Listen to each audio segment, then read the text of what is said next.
last example here, we're going to kind of take a different perspective, which is based on some kind of random numbers. And it's called Monte Carlo. It's motivated by this place, the casino in Monte Carlo.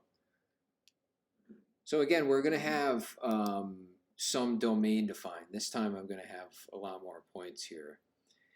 But the idea is we're just going to pick some random value on that domain. Here I'm calling it random x.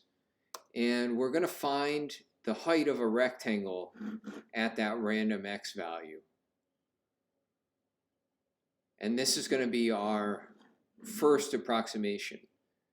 Now, of course, this on its own is not very good. So instead, what we'll do is we'll take a few random selections from our domain, find the height of those. For example, here we can take 4 sample points on our domain from 0 to 1.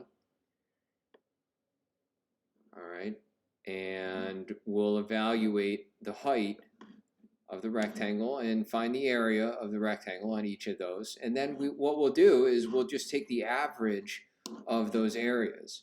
Now again, even with these 4, it doesn't seem like it's really that great of an idea, but if we maybe bump it up to 16, we'll see a bit more variation in where those heights are, and it will make a little bit more sense. Besides which, we're probably not going to be interested in only doing this with 4 or even 16 for that fact.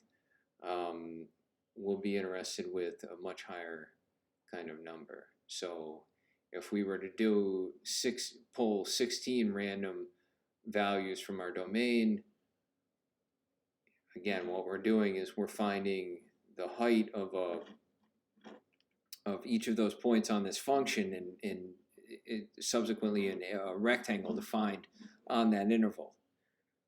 So we're just using that as the height of the rectangle. The width of the entire interval determines the area of our rectangle now. But again, we're going to choose many points and average over all of them.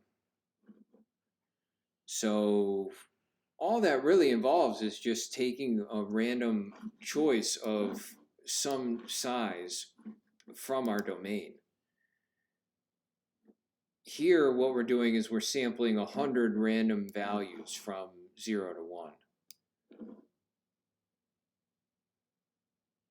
So if we take these values and we plug them into F, we find the average of them. That's our area approximation. So our Monte Carlo approximation using 4 random values on that interval, it doesn't look very good. But again, the idea is that we're not going to use just 4, we would probably use more.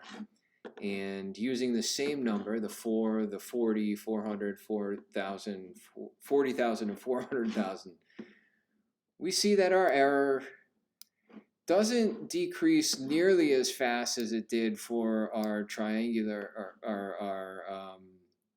don't know why I call these triangular, they're trapezoidal. Trapezoidal approximation, or even our Riemann approximations. They did get fairly small. We were able to get within 4 decimal places using 400,000. But that's not so much the value of the Monte Carlo approach, because if you want to get within a certain kind of tolerance, you have to use a higher number of rectangles or subdivisions in evaluations. So using a computer, what that means is it takes some time. So in these, what we can do is we can actually time our approximation. Since we wrote those functions, we can look at how much time they take to evaluate.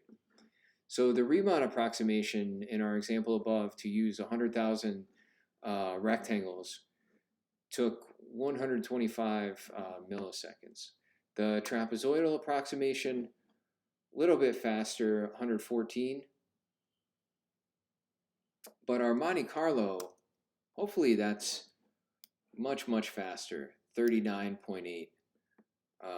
And that's really the motivation for this, is that you want to use a high number of subdivisions. And if we're approximating things as the original kind of people who were looking into this were in higher dimensions, you get a much even more evident speed gain by using this approach.